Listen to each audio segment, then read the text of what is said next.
Hello दोस्तों। राधे राधे। कहानी सोंधापन और धुआं। पारुल ने चूल्हे को देखा। धुएं की कल्पना उसके मन में घूम गई।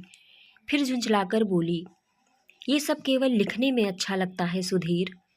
असल में धुआं झेलना, आंखों में जलन, लकड़ियां सुलगाना, यह कोई सुख नहीं है। पारुल जो एक लेखिका थी, मेज पर झुकी हुई वह अपने नए लेख पर काम कर रही थी। एक लेख जिसमें वह अपने बचपन के चूल्हे की सौंधी खुशबू और उस आंच में पकी रोटियों की यादों को संजो रही थी। कॉपी में शब्द उतर रहे थे।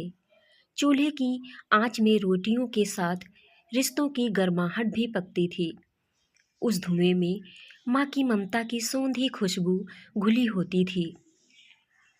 लिखते लिखते वह मुस्कुरा उठी। उसके सामने बचपन का वही आंगन, मिट्टी का चूल्हा, गोबर से लिपी दीवारें और माँ के हाथों की गरम रोटियां तैर रही थीं। हर शब्द उसके अंदर पुराने दिनों की सजीव तस्वीरें खींच लाता। वह सोच रही थी, कितनी मीठी खुशबू थी उस धुएं में।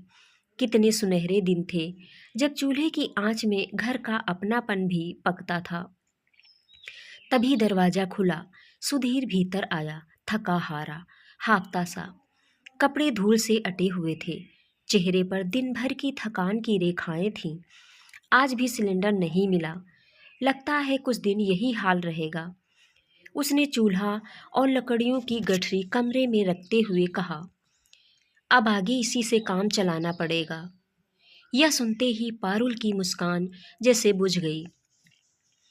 उसने चूल्हे की ओर देखा, फिर अपनी कॉपी को देखा।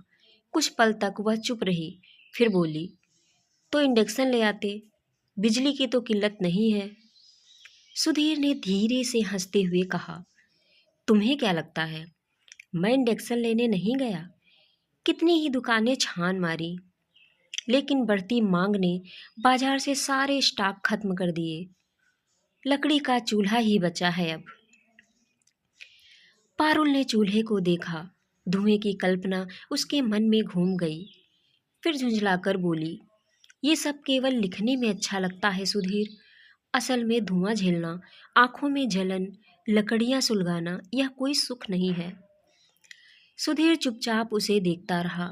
फिर हल्की सी हंसी के साथ बोला, क्यों?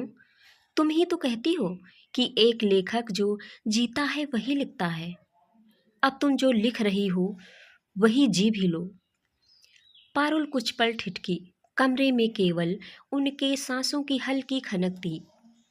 वह महसूस कर रही थी कि उसके लेख में वह जो सोंधापन दर्शाती थी वह असल जीवन में बहुत अलग था। धीरे धीरे उसने अपनी कॉपी खोली, कलम उठाई और पन्ने के आखिरी कोने में लिखा, कहानियों और लेखों में चूल्हा हमेशा सोंधापन देता है, पर असल जिंदगी में वही चूल्हा सबसे पहले सच दिखाता है। महक केवल यादों में बची रहती है। धुआं और गर्माहट असल में हमें झकझोर देते हैं। पारुल ने कलम रख दी। इस बार उसका लेख पूरा हो चुका था और शायद उसका भ्रम भी। तो दोस्तों, कैसी लगी ये कहानी कमेंट करके अवश्य बताएं। साथ ही ऐसी ही कहानी सुनने के लिए हमारे चैनल को सब्सक्राइब, वीडियो को लाइक करें। Thanks for watching.